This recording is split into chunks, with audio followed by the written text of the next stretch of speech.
I am Altanay Arasan and I am a resident of Almaty. My husband, Yerbulat Kusmanuli, is a resident of Abitan Township, People's Republic of China. My husband, Yerbulat Kusmanuli, was falsely accused of visiting a terrorist state, Kazakhstan, and was detained in an education camp in 2017, and he is now under house arrest.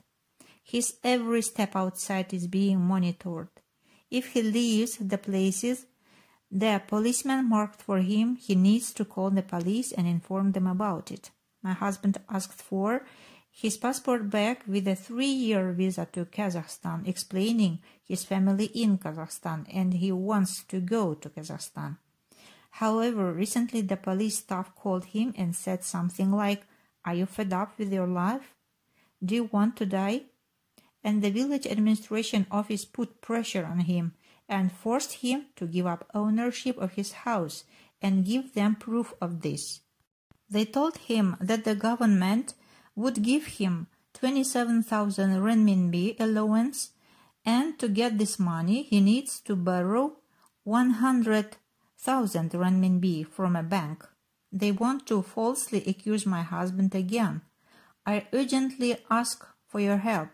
I ask for help of the international human rights organizations. I strongly call out the State Council of the People's Republic of China. Are asking and looking for our family members against the law? We have been living as Muslims and Kazakh since the dawn of time.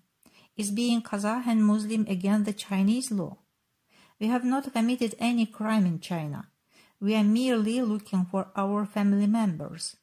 Low-rank officials in China are breaching the law and acting against the laws of the People's Republic of China. The real criminals in China are free.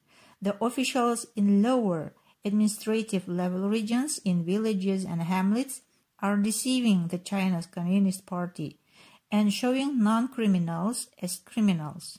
Therefore, numerous innocent people like my husband have been punished.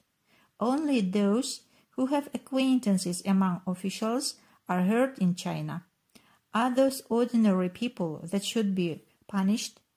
The motto of the People's Republic of China stipulates, "We work for the people." Which of these are working for the people? I urgently ask for help of the international human rights organizations. My husband Yerbulat Kusmanuli is innocent.